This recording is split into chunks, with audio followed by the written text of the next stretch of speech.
When we step back and look at the broader consequences of this behavior, a quiet irony appears. The very act meant to protect the self ends up isolating it.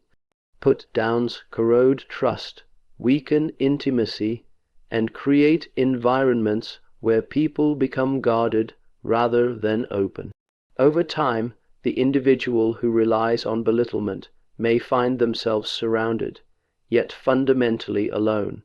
Why, then, does the behavior persist? Because in the short term it works. It offers a fleeting sense of relief, superiority, or control. Jung would remind us that the psyche often clings to what provides immediate comfort, even when it undermines long-term wholeness. The unconscious does not ask whether something is healthy. It asks whether it reduces anxiety now.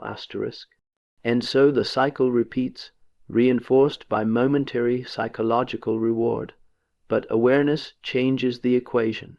Once we understand the cost, both to others and to ourselves, the behavior can no longer hide behind habit or justification.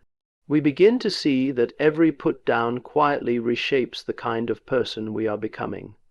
The real question is not why others put people down, but where we do it ourselves, however subtly.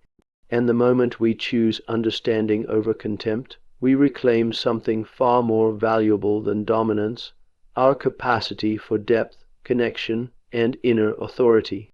At a certain point, the pattern of putting others down reveals something even more fundamental: emotional immaturity. This is not a question of intelligence or education, but of inner development. Emotionally mature individuals can tolerate discomfort without needing to discharge it onto someone else.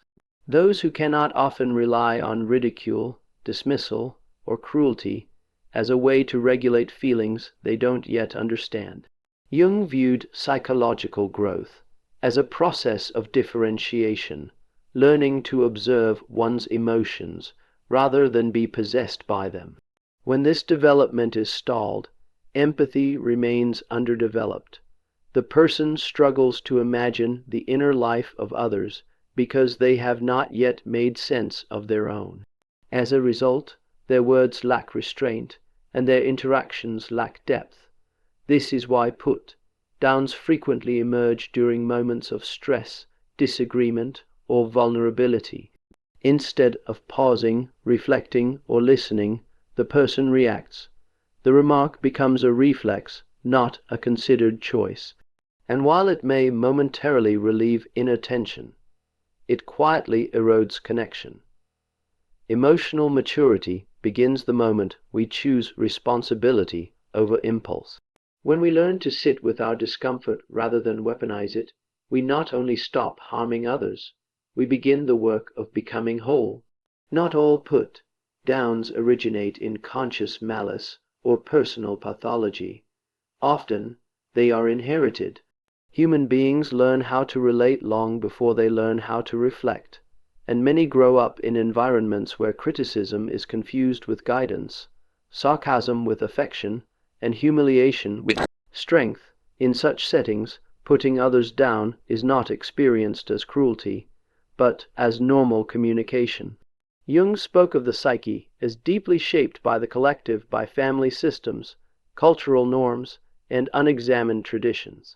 When a child repeatedly observes authority figures using belittlement to assert control or bond with others, that pattern quietly embeds itself as a template for adulthood.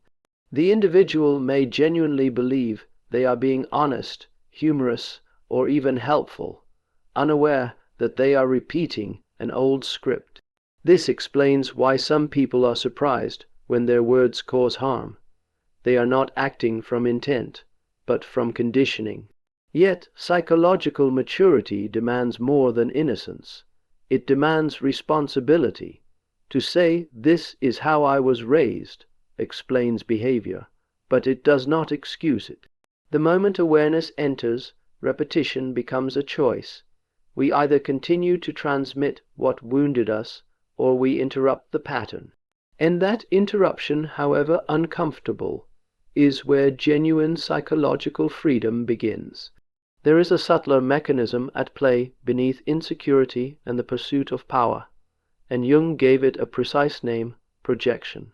Projection occurs when we disown parts of ourselves that feel threatening or unacceptable, and unconsciously place them onto others. What we criticize most harshly in someone else is often what we are unwilling to face within ourselves. This is why put downs so often feel oddly specific. The person isn't reacting to who you are in that moment. They are reacting to an inner conflict you've accidentally awakened. Your confidence may confront their self-doubt. Your authenticity may expose their false persona. Rather than turning inward and asking why this reaction exists, they redirect the discomfort outward. The attack becomes a form of psychological self-protection. Jung believed that the shadow, those rejected aspects of the self, does not disappear through denial. It demands recognition. When ignored, it seeks expression through judgment, sarcasm, and moral superiority. The more unconscious the person, the more compulsive the projection. Understanding this changes how we listen. We hear the insult not as truth, but as information about the speaker's inner world. And here lies the invitation for all of us. Before we criticize, we must ask whether we are seeing clearly, or merely casting our shadow onto someone else. Beyond insecurity, there is another powerful motive at work: the hunger for control. When people feel uncertain about their place in the world, they often seek power in the most immediate way available, by asserting dominance over others. Putting someone down becomes a psychological shortcut to status. It sends an implicit message: I am above you, therefore I am safe. Jung understood power not merely as social rank, but as an inner condition. When inner authority is absent, outer authority is exaggerated. This is why belittling behavior frequently appears in hierarchical settings, workplaces, families, social groups, where subtle acts of domination can be disguised as humor, honesty, or leadership.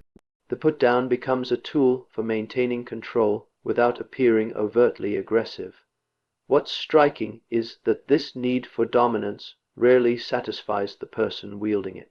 Power gained by diminishing others must be constantly reinforced, because it rests on unstable ground. The moment someone challenges it, the anxiety returns, often more intensely than before, and so the cycle continues. Recognizing this pattern gives us a choice. We can refuse to participate in dominance games and instead cultivate inner authority through self-awareness, accountability, and restraint. Because real power doesn't need to announce itself. It is felt, not imposed. When we look closely at people who habitually put others down, we often find not confidence, but fragility. True self-esteem is quiet. It doesn't need to announce itself by diminishing someone else. What we are seeing instead is a psychological defense. The individual senses, often unconsciously, that their own worth feels unstable, and so they attempt to stabilize it by comparison. If I can make you smaller, I can momentarily feel larger.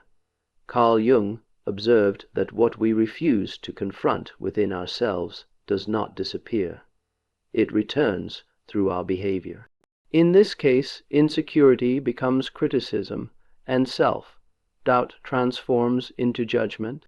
The put-down is not an expression of strength, but an attempt to anesthetize an internal discomfort the person lacks the tools or courage to face directly. This dynamic explains why such remarks often surface when someone else succeeds, speaks confidently, or displays authenticity. These moments activate the speaker's hidden fears: inadequacy, irrelevance, or exposure. Rather than turning inward and asking, "What is this stirring in me?" they strike outward. If we understand this, we stop personalizing the insult and begin recognizing it as a psychological signal. And perhaps the most sobering realization is this: the voice that cuts others down is often the same voice quietly cutting its owner apart.